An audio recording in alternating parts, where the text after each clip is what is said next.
అందరికీ నమస్కారం అండి. ఈరోజు మనం పాలంకి సత్యగారు రచించిన తరాలు మారుతున్నాయి అనే ఓ చక్కటి కథను విందాం. ఇక కథలోకి వెళ్దాం. దక్షిణామూర్తి గారి ఇల్లు చీమ చిటుక్కుమన్నా వినిపించేటంత నిశ్శబ్దంగా ఉంది. కుటుంబ సభ్యులు నలుగురు మౌనవ్రతం పట్టినట్టుగా కూర్చొని టిఫిన్ తింటున్నారు. సాధారణంగా డైనింగ్ టేబుల్ దగ్గర కూర్చున్నప్పుడు దక్షిణామూర్తి గారి కొడుకు ప్రణవ్, కోడలు రజని వాళ్ల ఆఫీసులో జరిగిన విషయాలు చెప్తూ ఉంటారు. కారణమేమిటో తెలియదు కాని ఇద్దరూ ఘర్షణ పడ్డట్లుగా ఉన్నారు. కొంచెం సేపయ్యాక నిశ్శబ్దాన్ని అసలు భరించలేని శ్రీవిద్య, ఈవేళ నవరతన కుర్మా చేశాను. నేనెప్పుడు చేసే నవరతన్ కూర్మాకి భిన్నంగా నిన్న టీవీలో చేయటం చూపించారు. ఈవేళ కుర్మా బావుందా అని అడిగింది. నువ్వు చెయ్యడము అది బాగుండకపోవడమునా? బ్రహ్మాండంగా ఉంది అన్నారు దక్షిణామూర్తి గారు. చాలా బావుందత్తయ్య అంది రజని. నీది అమృతహస్తమమ్మా. వంటకి రుచి నీ చెయ్యి తగలటం వల్లనే వస్తుంది అన్నాడు ప్రణవ్. సంభాషణ ఆగిపోయింది. కీ ఇచ్చిన బొమ్మలు కాసేపు తిరిగి ఆగిపోయినట్లుగా శ్రీవిద్య ప్రశ్నకు ముగ్గురు సమాధానాలిచ్చి మళ్లీ మౌనం వహించారు. శ్రీవిద్యకు తిరిగి సంభాషణని ఎలా సాగించాలో తెలియలేదు. ఆమె ఆలోచనలో ఉండగానే మిగతా ముగ్గురు లేచి వెళ్లిపోయారు. శ్రీవిద్యకి కొడుకు కోడలు ఏమీ మాట్లాడకపోవటం నచ్చలేదు. తనేమైనా తప్పుగా మాట్లాడిందా? పొరపాటున ఏ పనైనా సరిగ్గా చెయ్యలేదా? శ్రీవిద్య ఆలోచనల నుంచి బయటపడేసరికి కొడుకు కోడలు ఆఫీసులకి వెళ్లిపోయారు. దక్షిణామూర్తి గారు హాల్లో కూర్చుని పేపర్ చదువుకుంటున్నారు. ఆమె భర్త దగ్గరకు వెళ్లి, ఈవేళ ప్రణవ్ రజని ఇద్దరూ మాట్లాడుకోలేదేమిటి? ఏమై ఉంటుంది అంది. పేపర్ చూసావా? శ్రీవిద్యలో కోపం నశాలానికి అంటింది. ముందు ఇంట్లో సంగతి ఆలోచించండి, తర్వాత ప్రపంచ రాజకీయాల్ని మాట్లాడవచ్చు. ఓ పని చేద్దాం, ఈవేళ మధ్యాహ్నం వంట చెయ్యకు. వాళ్ళిద్దరూ ఎలానో ఆఫీస్ క్యాంటీన్లోనే తింటారు. మనిద్దరం హోటల్కి వెళదాం. నాకు పిచ్చి కోపం వస్తోంది. సంభాషణని పక్కదారి పట్టించద్దు. దక్షిణామూర్తి గారు, నేను చాలా ఆలోచించి మాట్లాడుతున్నాను. నీకో పుస్తకం ఇస్తాను, దాన్ని మొత్తంగా చదివాయి. చదివాక నీ అభిప్రాయం చెప్పు అన్నారు ఆయన. శ్రీవిద్య సరేనంది. దక్షిణామూర్తి గారు గిఫ్ట్ ర్యాపింగ్ చేసిన పుస్తకం తెచ్చి శ్రీవిద్యకు ఇచ్చారు. ఆవిడ నెమ్మదిగా పెన్ను పేపర్ను తీసింది. ఆవిడ ముఖంలో ఆశ్చర్యానందాలు వెలిగిపోయాయి. అరే, ఇది నా డైరీ. చిన్నప్పుడు అలవాటుండేది. పిల్లలు పుట్టాక రాయటం కుదరక మానేశాను. నేను నీ డైరీలన్నీ జాగ్రత్తగా దాచిపెట్టాను. ఈ డైరీ మన పెళ్లైన మొదటి సంవత్సరంది. నెమ్మదిగా చదువు. ఎలాగూ వంట ప్రయత్నం లేదుగా. శ్రీవిద్య డైరీ తీసి చదవటం ప్రారంభించింది. ఆమె కళ్ల ముందు గతం కదలాడింది. ఎన్నో ఆశలతో, కోటి కోరికలతో శ్రీవిద్య అత్తవారింట అడుగుపెట్టింది. భర్తతో కలిసి సినిమాలకి, షికార్లకి తిరగాలని, హనీమూన్కి ఏ ఊటీయో కొడైకెనాలో వెళ్లాలని, సెలవస్తే పిక్నిక్కి వెళ్లాలని ఎన్నో కలలు కంది. పెళ్లికొడుకు గవర్నమెంటులో ఆఫీసరు. డబ్బుకి లోటు లేదు. హాయిగా జాలీగా ఉండొచ్చును. పెళ్లై అత్తవారింట్లో అడుగుపెట్టిన కొత్తలోనే శ్రీవిద్య తన హనీమూన్ కోరికను భర్తకు చెప్పింది. దక్షిణామూర్తికి కూడా హనీమూన్కి వెళ్లాలనే ఉంది. మాకు సర్క్యులర్ రూట్లో టిక్కెట్లిస్తారు. అక్కడ్నుంచి ముందుగా బెంగళూరు వెడదాం. బెంగళూరు నుంచి గోవా వెడదాము. గోవా నుంచి ముంబై వెళ్లి అక్కడ్నుంచి ఇంటికొద్దాం అన్నాడు. శ్రీవిద్య సంతోషంతో ఉప్పొంగిపోయింది. మర్నాడు తల్లితో తన హనీమూన్ ప్రోగ్రాం చెప్పాడు. ఆవిడ తాటి చెట్టంత ఎత్తున లేచింది. ఏమిట్రా నువ్వనేది? నీ పెళ్లికనొచ్చిన చుట్టాలింకా వెళ్లనే లేదు. కొత్త కోళ్లను చూద్దామని వచ్చేవారింకా వస్తూనే ఉన్నారు. ఇలాంటి సమయంలో మీరిద్దరూ హనీమూన్ అంటూ వెళ్ళిపోతే ఎలా? ఏదైనా పని చేసే ముందు ఆలోచించాలి. ఈ పిదపకాలం బుద్ధులు నీకే పుట్టాయా, లేక ఆ మహాతల్లి అప్పుడే నీ బుర్రకి ఇంజెక్షన్లు మొదలుపెట్టిందా?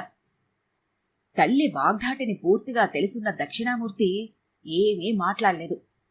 శ్రీవిద్యకు అత్తగారి మీద పీకల దాకా కోపం వచ్చింది. తల్లితో ఏమీ మాట్లాడకుండా ఊరుకున్న భర్త మీద రెట్టింపు కోపం వచ్చింది. తల్లితో గట్టిగా చెప్పకూడదా? రాత్రి అదే మాట భర్తనే అడిగింది. నా కోరికలో నాకేమీ అసమంజసంగా అనిపించలేదు. ఆవిడికి విషయం సరిగ్గా వివరించి చెప్పకుండా ఊరుకున్నారే? అమ్మ సంగతి నీకింకా తెలియటం లేదు. ఒక విధంగా చూస్తే ఆవిడన్నది కరెక్టే. ఇంట్లో అందరూ ఉండగా మనం వెళ్ళిపోతే ఏం బావుంటుంది? దసరా సెలవులు, దీపావళి సెలవులు కలుపుకొని ఓ 20 రోజులు సెలవు పెట్టి ఇద్దరము ఎక్కడికైనా వెళదాం. ఎక్కడికైనా ఏమిటి?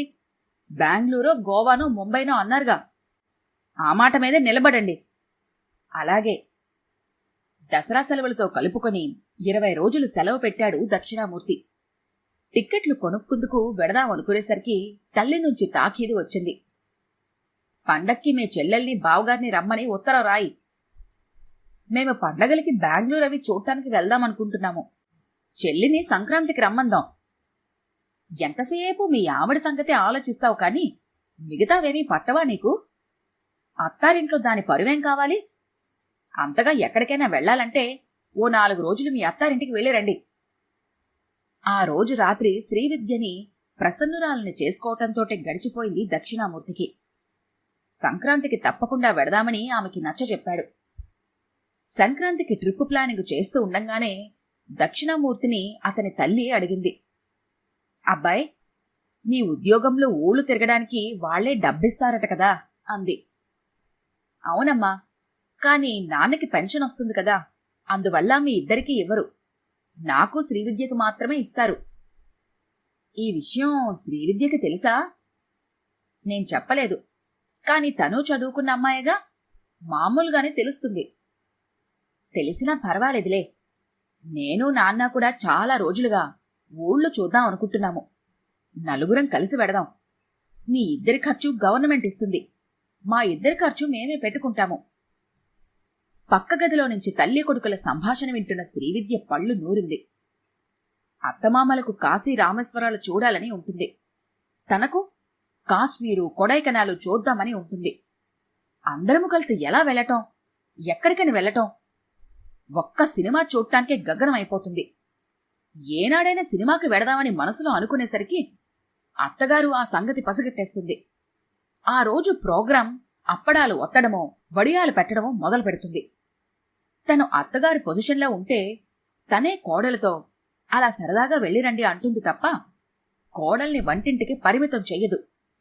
ఎవరితోనూ తన కష్టం చెప్పుకునేది కాదు. ఒక్క సినిమా చూడటానికి ఇంత రాద్ధాంతం ఎందుకు చేశావని తన పుట్టింట్లో వాళ్లు తననే తిడతారు. తన కన్న తల్లైతే ఆడవాళ్లు కష్టపడ్డానికే పుట్టారు అన్నట్లుగా మాట్లాడుతుంది. ఎక్కడో ఆవిడ మేనమామ భార్య సవతి వదినగారిని ఆవిడ అత్తగారు ఎన్ని కష్టాలు పెట్టారో విశదీకరిస్తుంది. పడ్డవాళ్లెప్పుడూ చెడ్డవాళ్లు కాదు అంటుంది. ఎవరికీ తన ఆశల మేడ ఎలా కూలిపోయిందో చెప్పుకుందుకు లేదు. హాయిగా తిని కూర్చోక ఈ గొడవేమిటి అంటారు. ఎవరికైనా చెప్తే తన్నే తిడతారు. అలాంటి సమయంలో డైరీ రాయటం మంచిది అనుకుంది శ్రీవిద్య. డైరీలో తన మనసుకి బాధను కలిగించే సన్నివేశాలన్నీ రాయొచ్చు. మనసుని తేలికపరుచుకోవచ్చును. శ్రీవిద్య డైరీ మొత్తం చదివింది. తనకు జరిగిన అన్యాయం తన కోడలికి జరగకుండా ఎలా చూసుకుంటుందో శ్రీవిద్య వివరంగా రాసుకుంది. 2 గంటల తర్వాత డైరీ మూసేసింది శ్రీవిద్య. ఇంతకీ ఈ డైరీ చదవమని ఈయన ఎందుకిచ్చినట్లు? తనని తన అత్తగారు చూసుకున్నట్లుగా తనేమీ రజనిని చూడటం లేదే. కూతురి కన్నా ఎక్కువగా చూసుకుంటోంది. హనీమూన్కి పెళ్లైన వెంటనే వెళ్లాలని తనే కొడుకుతో చెప్పి కొత్త దంపతుల్ని కాశ్మీర్ పంపించింది. సాయంత్రాలు అలా తిరిగి రమ్మని పంపిస్తోంది. కోడలికి ఇంకా ఏం కావాలో, ఎక్కడ తన ప్రవర్తనలో లోపముందో మరి. అదే విషయం భర్తనడిగింది శ్రీవిద్య. ఆయన జవాబేమీ చెప్పకుండా, తొందరగా డ్రెస్ చేసుకో, నాకు ఆకలేస్తోంది, హోటల్కి వెళ్లి తీరుబడిగా మాట్లాడుకుందాం అన్నారు. హోటల్లో కూర్చున్నాక శ్రీవిద్య భర్తని మళ్లీ అడిగింది. నీకు పట్టుదల ఎక్కువోయ్, అనుకున్నది సాధించేదాకా పోరాడతావు. నేనెక్కడ అనుకున్నవి సాధించాను? ఎన్నిసార్లు మిమ్మల్ని హనీమూన్కి వెడదామని అడిగాను? ఎక్కడికైనా వెడదామన్న ప్రతిసారి మీ అమ్మ అడ్డం పడలేదా? నేనెక్కడ సాధించాను? ఆవిడ మాటేగా ఎప్పుడూ నెగ్గేది. దక్షిణామూర్తి మాట్లాడేలోగా వెయిటర్ వచ్చాడు. వచ్చినవాడికి 2 మీల్స్ అని చెప్పి, నీ కష్టాలన్నీ డైరీలో రాసుకున్నావు కదా, నేను అత్తగారనైతే ఇలా ఉండను అని పదే పదే రాసుకున్నావు కదా, అలాగే ఉంటున్నావా? అదే నేను మిమ్మల్ని అడుగుతున్నాను. నేను రజనికి ఏమైనా తక్కువ చేశానా? నా మాటల్లో కాని ప్రవర్తనలో కాని తప్పుంటే నేను సరిచేసుకుంటాను. నిన్న రాత్రి ప్రణవ్ నాతో ఒక విషయం చెప్పాడు. అప్పటినుంచి నాకు మనసు బాలేదు. నా గురించి చెప్పాడా? నీ గురించి ఏమీ చెప్పలేదు. 3 నెలల ఫారెన్ ట్రైనింగ్కి జర్మనీ పంపిస్తారట. ఎంత మంచి మాట విన్నాను. అవును, ప్రణవ్ నాతో చెప్పచ్చు కదా. కన్న తల్లిని నేను ఎంత సంతోషించుందునో. నాకెందుకు చెప్పలేదు వాడు? ట్రైనింగు ప్రణవ్కి కాదు, రజనికి. అయ్యో, అలా అయితే ఎలా? ప్రణవ్కి ఇబ్బంది కదా. చూసావా ఎలా రియాక్ట్ అవుతున్నావో? కొడుక్కి ఫారెన్ ఛాన్స్ వస్తే ఆనందం, కోడలికొస్తే ఆందోళనను. కోడలికి రాకూడదని కాదు, అబ్బాయికి ఇబ్బంది కదా అని.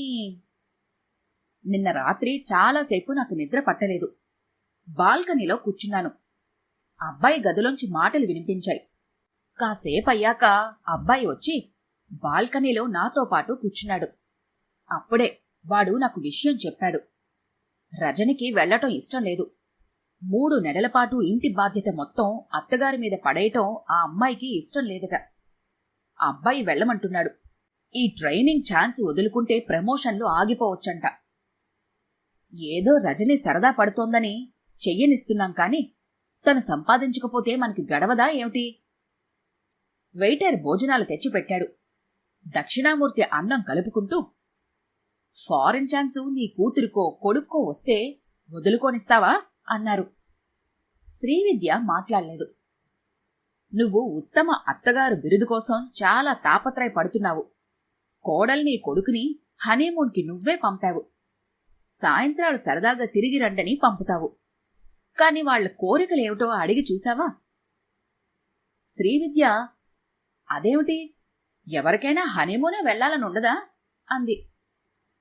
ఉండాలన్న రూలు ఎక్కడుంది? మన కోరికలే వాళ్లకి ఉండాలన్న నియమం పెట్టుకుంటే ఎలా? తెలుసో తెలియకనో మా అమ్మ నీ కోరికలన్నిటికీ అడ్డుపడింది. నీకు తీరని కోరికలన్నీ నీ కోడల ద్వారా తీర్చుకొని నువ్వు సంతోషపడుతున్నావు. కాని ఆ అమ్మాయి సంగతి ఆలోచించావా? పెళ్లికి ఎక్కువ రోజులు సెలవు పెట్టడం రజనికి ఇష్టం లేదేమో. ఆ అమ్మాయి ఆ విషయం నీ దగ్గర చెప్పుకోలేదు కదా. శ్రీవిద్యకి ఒక్కసారిగా కళ్ళు బైర్లు కమ్మాయి. నెమ్మదిగా తనను తానే సమాలించుకుంది. విద్యా, నీ వైపు నుంచే నువ్వు సమస్యలన్నీ ఆలోచించి నీకు నచ్చినట్లుగా పరిష్కారాలు సాధిస్తున్నావు. మా అమ్మకి నీకు తరాల మధ్య అంతరం ఉంది. నీ కోరికలు ఆవిడ అర్థం చేసుకోలేకపోయింది. నీకు రజనికి మధ్య కూడా అంతరాలు ఉంటే ఎలా? రజని ఉద్యోగిని అయినా కూడా అత్తగారి మీద భారం పడకూడదని ఛాన్స్ వదులుకోవటానికి సిద్ధపడింది. మా అమ్మ నిన్ను హనీమూన్కి వెళ్లనివ్వలేదు. నువ్వు చదువుకున్న దానివై కూడా పాతతరంలా ప్రవర్తిస్తే ఎలా? రజనిని నువ్వే ఎంకరేజ్ చేసి జర్మనీ పంపించు. అప్పుడే ఆ అమ్మాయికి నీకు తరాల అంతరాలు ఉండవు. రజని అప్పుడు నిన్ను నిజమైన ఉత్తమ అత్తగారిగా గుర్తిస్తుంది.